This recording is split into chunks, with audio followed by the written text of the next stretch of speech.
Los lunes buscamos soluciones. ¿Sabías que tus gestos hablan más alto que tus palabras? Y que con las palabras muchas veces decimos lo contrario de lo que queremos decir con nuestra boca. La comunicación verbal y la no verbal es un arte que, si desconocemos, entorpece nuestras relaciones en todos los ámbitos: familiar, profesional, de amistad. Tras conversar con una persona, recordamos y damos valor a un 7% de las palabras de nuestro interlocutor, un 38% al tono de su voz y un 55% a la contribución visual, o lo que es lo mismo, a lo que nos dice sin hablar lo que nos entra por los ojos.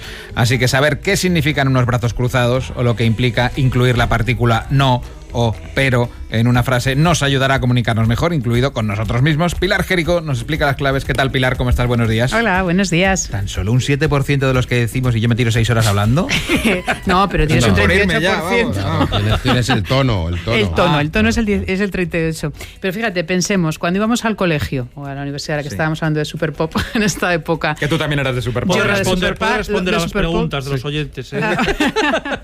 Bueno, pero tú imagínate, en la época aquella de que forrábamos las carpetas, ¿cuánto recordamos de lo que nos decían los profesores? ¿Nos acordamos de cosas? Poquito. Poco. ¿Qué nos acordamos? De si tenían un tono de voz muy agudo o muy grave, y lo más importante, de cómo nos hacían sentir, que ese es el porcentaje mayoritario, el 55%, según una investigación de la Universidad de Los Ángeles.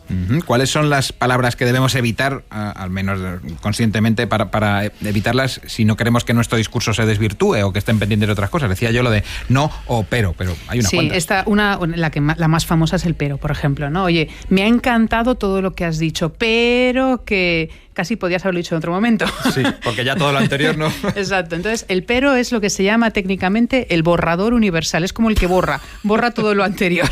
Entonces, si quieres utilizar un pero, cambia el orden. Oye, podías haberlo dicho en otro momento, pero qué bien, me ha gustado mucho, qué bien lo has hecho. Cambia el orden, invierte el orden, ¿no? Que lo positivo vaya al final. Exacto. Pero esto volvería a ser casi más de lo del 7%. Sí, lo, que es 7%, claro. Lo que es apasionante es, sobre todo, qué nos dice nuestro cuerpo. O sea, nuestro cuerpo cuando hablamos, que esto es lo que se llama el lenguaje no verbal, que allá por los años 70, en el año 76 concretamente, uno de los libros revolucionó el concepto. Dijo, mira, si yo observo a las personas cómo se mueven, yo puedo deducir incluso de qué país son. Las parejas, incluso parejas estas que, por ejemplo, llevan muchos años, se juntan un grupo y están separados, se pueden reconocer incluso porque ya llegan a ver hábitos que vamos copiando de nuestras parejas casadas mucho tiempo, claro. Y entonces empieza a ver todo lo que se llama una corriente de la comunicación no verbal. ¿Qué quiere decir tu cuerpo cuando, por ejemplo, nos cruzamos de brazos u otras cosas? Por ejemplo, es decir, por ejemplo. Yo te estoy escuchando. Vale. Estoy con los brazos cruzados. Bueno, antes de nada, el lenguaje no verbal hay que matizarlo. A ver, o sea, no es porque esté con los brazos cruzados es que significa... No siempre es lo mismo, claro. Exacto, no siempre es lo mismo, a lo mejor que tienes frío, ¿sabes? Pero bueno, hay que entender que, por ejemplo, los brazos cruzados significan normalmente protección. Cuando tú le estás contando a alguien algo y de repente se cruza el brazo, dices, ahí va. Esto es, ya se está protegiendo pues porque algo no le gusta o por lo que sea, ¿no? Por ejemplo, más cosas. Uno de los símbolos más importantes del lenguaje no verbal es la sonrisa. La sonrisa es la clave. Pero una sonrisa genuina. Las personas que sonríen de una manera natural... Estaba haciendo muecas. Y con dientes. Exacto, una manera que es natural y auténtica y espontánea, pues suelen generar una mayor simpatía. Y de hecho es curioso cuando, por ejemplo, en las películas de los malos de las películas hacen una sonrisa, pero es una especie de mueca, ¿no? Que no es una sonrisa muy uniforme, sino que hay una zona de la cara que se mueve más. Eso suelen ser sonrisas falsas, evidentemente. Entonces, si queremos que haya amabilidad en nuestro entorno, por ejemplo, sonríamos. Eso es comunicación no verbal. ¿Con dientes o sin dientes? O sea, sonrisa... Bueno, eso depende, ¿no? Depende de los dientes que tenga. Exacto, ¿no? depende de los dientes. Eso a un fotógrafo se lo pregunta. ¿Con dientes o sin dientes? ¿Cómo sonrío? Pues, oye, yo creo que te sientas tú natural, ¿no? Por ejemplo. Algo tan exótico como mirar a los ojos. Mirar a los ojos, clarísimo, ¿no? Pero luego, por ejemplo, el lenguaje no verbal te dice, esto lo contaba Flora Davis, que cuando nosotros conocemos a un hombre o a una mujer que nos gusta mucho, mira tú por dónde nuestras pupilas se dilatan. Podemos hacer un experimento con la pareja. Le puedes ir poniendo fotos y ya verás Si ahí le pones una foto de algo que le guste... Deja de hacer experimentos. Le vas pasando Cuidado que puede dar lugar a una discusión esto. Con medición de dilatación de pupilas, pues no se ha dilatado tanto. Conmigo no se dilata. Exacto. Esto puede dar lugar a pequeñas discusiones. Por ejemplo, otra cosa muy interesante que lo cuenta en el libro de Flora Davis, ¿no? También cuando en el mundo de la seducción, el lenguaje no verbal es clarísimo. Cuando te gusta un hombre o te gusta una mujer. Por ejemplo, cuando una mujer le gusta a un hombre, tiene la tendencia, un mecanismo de nerviosismo suele ser tocarse el pelo, ¿no? Tocarse el pelo, no porque le tenga el pelo en el ojo, ¿no? Que puede ser el caso, claro. Sino, pues tiene un componente de seducción, de nerviosismo y de también un poco llamar la atención. Qué bueno. Oye, por ejemplo, cuando estás hablando con una persona sentado, si te cruzas de piernas es que cortas lo que te está contando, no te interesa, porque vamos, es uno de los gestos que he oído alguna vez que es en las así. Entrevistas de trabajo, por ejemplo, ¿no? De cómo sentarse. Hombre, yo creo que ante todo hay que ser elegante en las formas, pero no cabe duda que, por ejemplo, las piernas cruzadas y los brazos cruzados son protección. Pero incluso, al hilo de lo que mencionas, hay un experimento muy interesante que lo hicieron en Estados Unidos y demostraron cómo un grupo de voluntarios estaban escuchando una conferencia y a unos se les pidió que estuvieran con los brazos cruzados y las piernas cruzadas y otros que estuvieran normales, ¿no? Como estábamos sentados cómodamente. Sí. Bueno, cuando terminó la conferencia les hicieron un test de lo que recordaban y mira tú por dónde, los que estaban con los brazos cruzados tenían recordaban hasta un 38% menos de los que estaban sentados normalmente. ¿Por qué? Porque cuando te cruzas de brazos o te pones o cruzas las piernas, estás en protección y por lo tanto estás generando tus circuitos neuronales, de estos que muchas veces hemos hablado, ¿verdad?, con Marta Romo, no están tan proactivos a la escucha.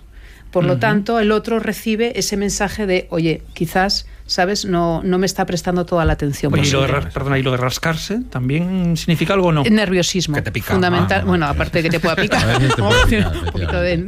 Depende de dónde, ¿no? Falta de higiene, puede haber de todo, sí. Con orden, por favor. Pero, por ejemplo, otro tema muy interesante son las manos. Se ha descubierto que cuando movemos las manos hay una zona del cerebro que es la zona del habla, ¿no? Y se llama el área de Broca. Y entonces esta área de Broca está relacionada con la zona del cerebro, ya digo, que a la hora del hablar.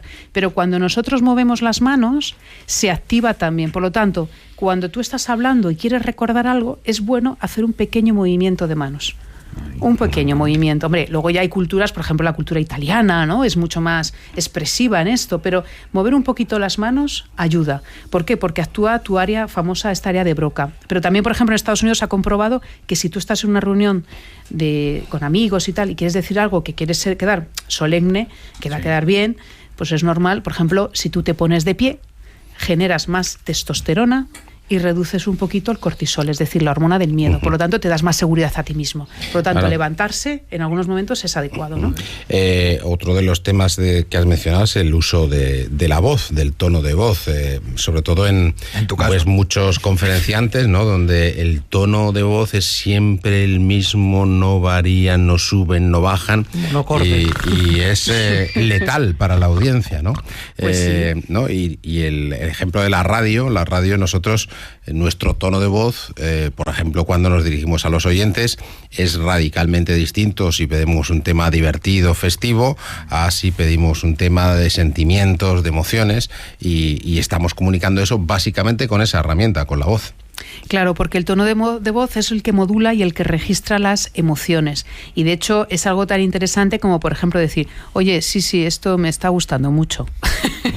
En el fondo, la persona lo que percibe es que no le interesa absolutamente nada. O sea, el tono de voz también traslada la ilusión. Y si nosotros queremos ilusionar a alguien, lo primero que tenemos que hacer es creérnoslo nosotros y, segundo, expresarlo con un tono de voz, como bien dices, que no sea monocorde. Esta sección es muy interesante. ¿Sí? Mucho. No, si yo lo dijera así, pues claro, el que me escucha dice, vamos. Estas cosas de las series de, no, si te tocas la oreja, si miras para otro lado, si carraspeas, es que estás mintiendo, porque entonces te han pillado por el lenguaje no verbal. Esto no es tan sencillo, es decir, cuando uno... es más complejo. Es más complejo. Es más complejo. De hecho, hay toda una teoría, ¿no?, una corriente, una escuela que se llama la programación neurolingüística, que habla habla de que si levantas los ojos arriba, los giras a la derecha, tal, si estás pensando en imágenes o estás pensando en sonidos. Pero luego esto no es tan digamos, tan científico. O sea, sí que hay mucho estudio detrás, pero luego hay casos excepcionales y por lo tanto no se puede aplicar. Esto está muy bien para series de televisión, policíacas, ¿no? Y estaba aquello también de la facultad que nos estudiamos, que era, ¿cómo era? Es imposible no comunicar, decían, ¿no? Aunque estuvieras quieto, callado, siempre estás comunicando algo, ¿no? Exacto. La escuela de Palo Alto, algo así se llamaba, recuerdo. Exactamente, pero ¿por qué? Porque incluso tu forma de vestir está comunicando, tu sonrisa o no sonrisa, tu cara está comunicando, siempre estamos comunicando. Lo que es importante en todo ello es conocer que hay ciertas claves de la comunicación no verbal que existen, pero lo más importante es ser coherente con lo que realmente deseas. Si estás contento, pues atrévete a expresarlo. Pero engañar es curioso. Mira, y ahora últimamente está haciendo estudios muy curiosos sobre lo que se llaman los microgestos. Los microgestos son estos temas de, por ejemplo, te ofrecen en un supermercado un bombón para probar con una sonrisa maravillosa, preciosa, y no te apetece. Dices, no. La chica retira la bandeja y en ese momento su sonrisa se cae. Y dices tú, jolín, este no era una sonrisa genuina. No. Son los microgestos. Y yo me he quedado sin bombón. Ay, Dios mío. Pilar Jerico, muchísimas gracias.